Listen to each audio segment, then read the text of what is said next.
What if I want the impact hearing? That's a stupid joke, oh my god. Hello, it's here to you, and welcome back to Pikmin 1. Today we'll be going back to the impact site to take care of everything here that we weren't able to take care of before. Now that we have all the Pikmin types, we can now finish everything here, and that's going to be super fun and awesome. And something else I want to bring up about this video, so it's a bit of a fun story. In my original Let's Play for Pikmin back in 2014, I also named every single individual Pikmin in that Let's Play too. I took kind of a coward's way out for this episode though, and I was like, oh, I don't want to name all the Pikmin in this video, because that's just going to take way too long. Woe is me, I don't want to, well, screw you, Past Gator, we're going to do it this time. We're going to do it right. It's going to be awesome. So we're going to get all those Pikmin in the nectar and stuff like that. So we can get some flowers. You can call me Flower if you want to. Apparently they were going to make like a live action Bambi movie, and I was all like, no, that sounds like a terrible idea. It's like, what is the point of all the live action Disney remakes? You already have the best live action remake you could possibly make. You made Once Upon a Time all that time ago. Alright, what I'd like to do for this, I'd like to take the Pikmin that we need across the bridge. And then we can go like this. That's the interesting flint beetle that we were talking about in the previous episode. The interesting fleet, we need her. I came up here, but I did not get the bomb rocks. We might need the bomb rocks for our successful attempts at committing a mass murder. I never different flame beetles, like just the way they run around is pretty fun. They're kind of annoying enemies though. They don't hurt your Pikmin or anything like that, but they do make your Pikmin all scatterbrained, because when they run around and stuff like that, the Pikmin just start chasing them even if they're in your squad, and it's kind of annoying. Come on, I want to throw both of them to be effective. I want to be an effective person. Efficiency is one of the Disney keys. I want to be useful or something, whatever. Alright then, let's see what we can do over here. We're gonna have our red Pikmin take care of this.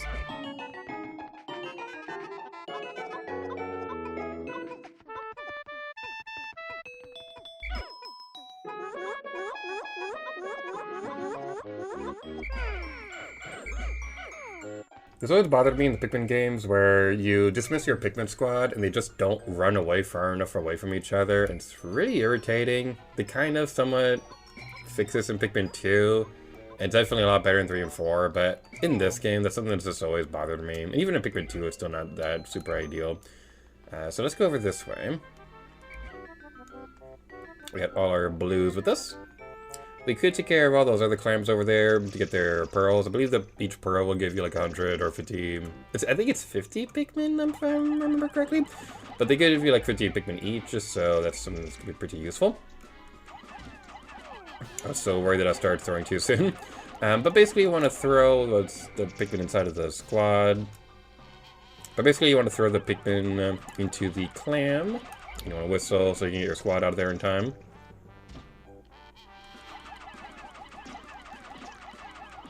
We can do this, we can do this. We're too late. Never mind, we're fine. This is one of the more nerve-wracking ones to fight because I feel like I want to keep them on there just a little bit later, but I gotta play it safe and I don't want to lose all our Pikmin.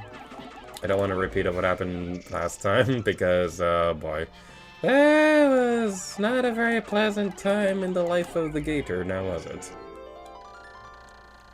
I found the positron generator. By combining batteries with solar cells, this machine can generate incredible amounts of electricity. What a timely find. Those instant space noodles will taste better heated up. Captain Nalama likes them ramen noodles.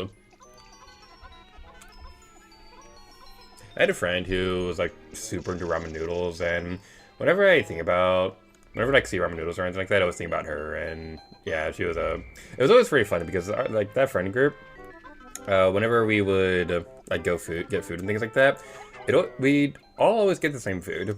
One of them would always get ramen noodles, one of them would always get macaroni and cheese, and I would always get the chicken. I was getting like chicken and fries and stuff like that. It was always a real fun time. good. Okay, we are 4 short.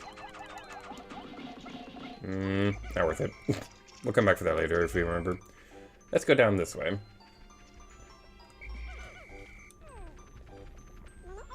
Hey, they were building a thingy. They were building a thingy. They want to talk about mothers. It's mother time. It's such a weird-ass movie. Like, it definitely has a lot of moments that have not aged well at all, but it's kind of one of those things where, like, if those kind of jokes don't bother you, like if it's like a Family Guy sense of humor or things like that, then you'd probably like it. But yeah, there's definitely a lot of stuff in that movie that's not the most family-friendly in the world. I would just say that right now. Positron generator.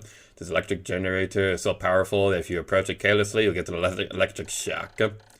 I recovered 12 out of 30 ship parts, increasing the Dolphin's capabilities. My search can now cover a wider area. Captain Nalamar is very happy they can now plug in his toaster.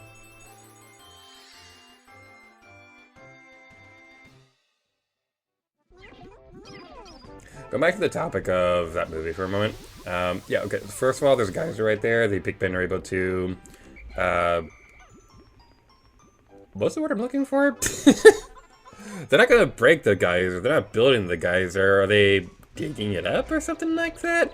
I don't know exactly what terminology you'd want to use for that, but yeah, there's certainly like a fun... There's like a geyser right there you can use to do stuff that's super cool, I guess, or whatever. But going back to that movie for a moment. So yeah, the first time I ever went on Guardians of the Galaxy Cosmic Rewind, it's a bit of a fun story. So Terry Crews plays the Nova Corps lieutenant guy, or general, or whatever he is, during the pre-shows. And the first time I ever ran a Guardians of the Galaxy was also my first cast preview after I started working for Disney. Technically, I could have done the Remy's Ratatouille Adventure cast preview sooner than that. But the reason why I didn't was because I already went to the one in Disneyland Paris, and I was all like, I don't really know if I feel like making this one the first one, because I know Guardians of the Galaxy is coming up pretty soon. So I did the cast preview for that one, and the really cool thing was that, and it was really funny, because when we were doing the cast preview during the pre-show, one of the first things I heard was this lady on the other side of the room, and she was like, oh my god, it's the guy from White Chicks! And like, her and a group of friends were going like, and I need you, and I miss you, and now I wonder. Like, so whenever I go through that pre-show, whenever I read the Cosmic Rewind, I always think of that scene from that movie, and it's a fun little memory. I wonder if they can do cast previews for when the Villains Land opens up. So I've been at Disney for a little while, and I've done a couple of cast previews here and there, but I've never done a cast preview for when they've opened up an entire new land. That's probably gonna change next year when they open up the Tropical Americas in Animal Kingdom. But I'm really excited to see how that's gonna work. I've heard some people talk about what the cast previews were like for Galaxy's Edge, how they gave everybody like time slots to go to different experiences and things like that. And I'm really curious to see if they're gonna do something similar with Tropical Americas or things like that. But yeah, it's gonna be a pretty fun time eventually whenever it opens up. I will say, the Monsters Inc. ride, that better be worth it when it opens. So I walk past the construction site every day when I get to work, and every time that I walk past it, I always think to myself, this coaster better be worth it. And the thing that I'm a little worried about is the fact that it's a suspended ride, but they can't build it too tall because it's like right behind it's right behind Galaxy's Edge. And if they want to keep the sightlines in check, they're gonna have to be careful about it, because if they build it too tall, then you'll be able to see it from like over the hills for rise resistance. But if you don't make it tall enough, then it's not gonna be a lot of fun of a suspended coaster. So that's something that's a little bit worrying about it, but I'm sure it's gonna be okay. It is really cool how Disney can like cleverly hide the sightlines in the parks. So like one of my favorite examples is how they hide the Matterhorn in Frontierland. There's like this one tree that's cut out in a specific way so that the only spot in Frontierland where you could see the Matterhorn without it being obscured by any of the buildings or anything like that. It gets covered up by like this one specifically cut tree, and it's a really cool thing. There is this other well-known fact. Well, it's kind of well-known. There's this other thing where Tower of Terror. There's this urban myth that when they were building Tower of Terror, they realized that partway through construction that you could see the partway through the design phase that you could see the Tower of Terror from the Morocco Pavilion in Epcot. And the funny thing about that is that it's actually a bit of an urban myth because that was a coincidence. They didn't plan for that or anything like that, and it just kind of happened that way where the back of the Tower of Terror just so happened to match the skyline for Morocco, and it was like, oh, yay! That was totally on purpose.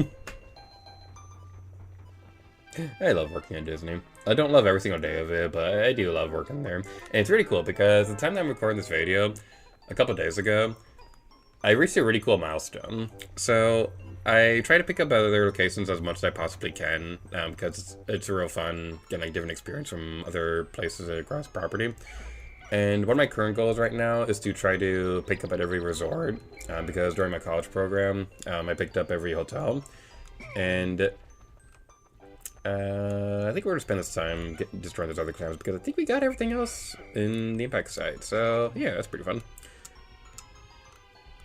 But yeah, I haven't quite picked up every resort yet, but I only have 5 more left to go, and I'm really excited to get there. The ones I'm missing are the Yacht Club, Coronado Springs, Wilderness Lodge, Saratoga Springs, and the Contemporary Resort. Every other resort that I can pick up at, I've already done, like the All-Stars and Pop Century and things like that.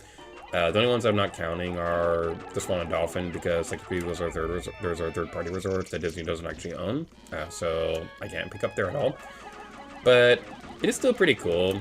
I'm getting this close to my goal of getting all the resorts, because I picked up all the parks during my college program, and I told my sister Minnie Beanie about it, and she was like, alright, so how long is it going to take you to get all the resorts?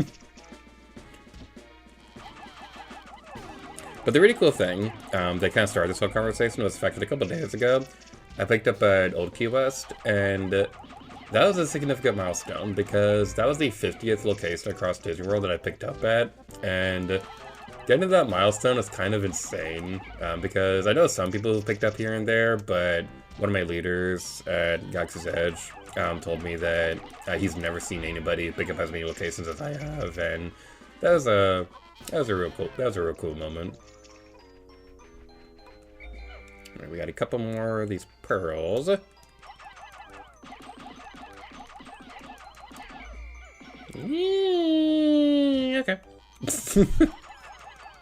Okie dokie. Come on. I want to go.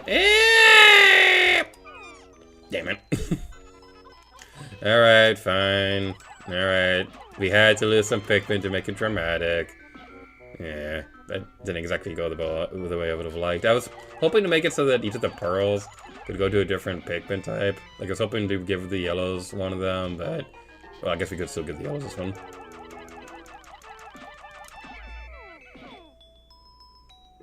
The neat thing about this enemy, though, is that it's one of the few Pikmin type. It's one of the few enemies in Pikmin that can still eat your Pikmin even after they're dead.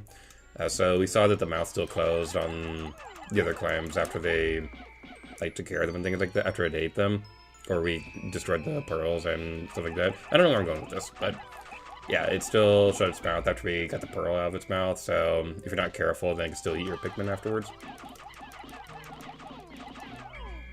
All right, we did it! Yippee! We did it! We did it! Yay! The next priority is to make sure all the Pikmin are safely in the landing site. And now we're gonna go pluck our friends.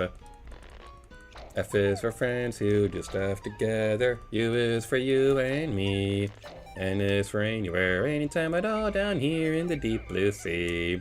F is for fire that burns down the whole town. U is for uranium bombs. N is for no survivors when you... Alright, is that everybody? Is that everybody? Who are we missing? Who are we missing? Are we missing anybody? Are we missing anybody? I don't believe we are. Okay, we're good. Okay. Alright. We've finished off the impact side. That's pretty epic and awesome. We are going to be coming back here a little bit later to show off something pretty cool about the impact site that we can't see yet, but as for now, we finished another region. That's pretty epic.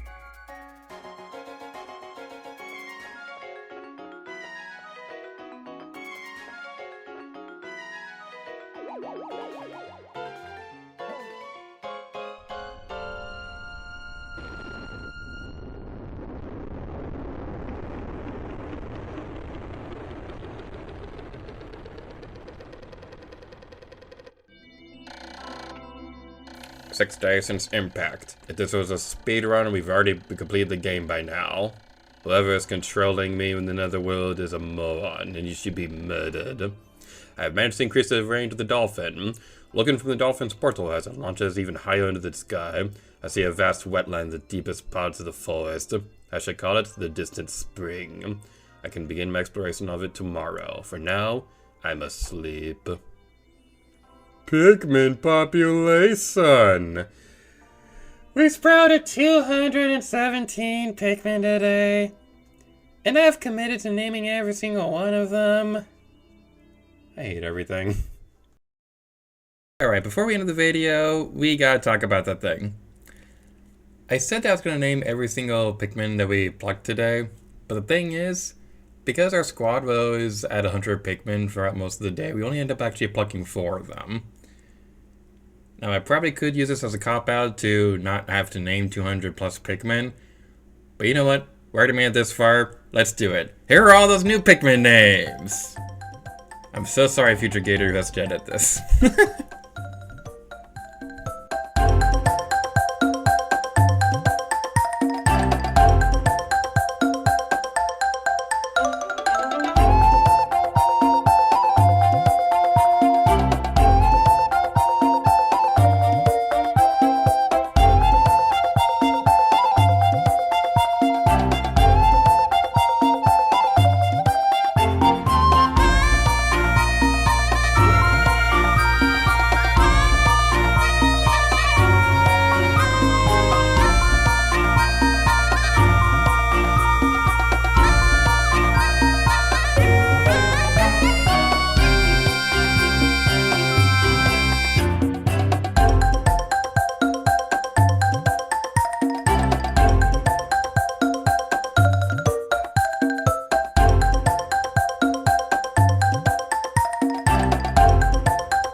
But now taking care of all that, we're going to video off here. Thank you guys so much for watching the video for Pikmin 1. Next time, we're going to our new location, the distant spring. But I want the distant winter. And next time, later to you. Oh yeah.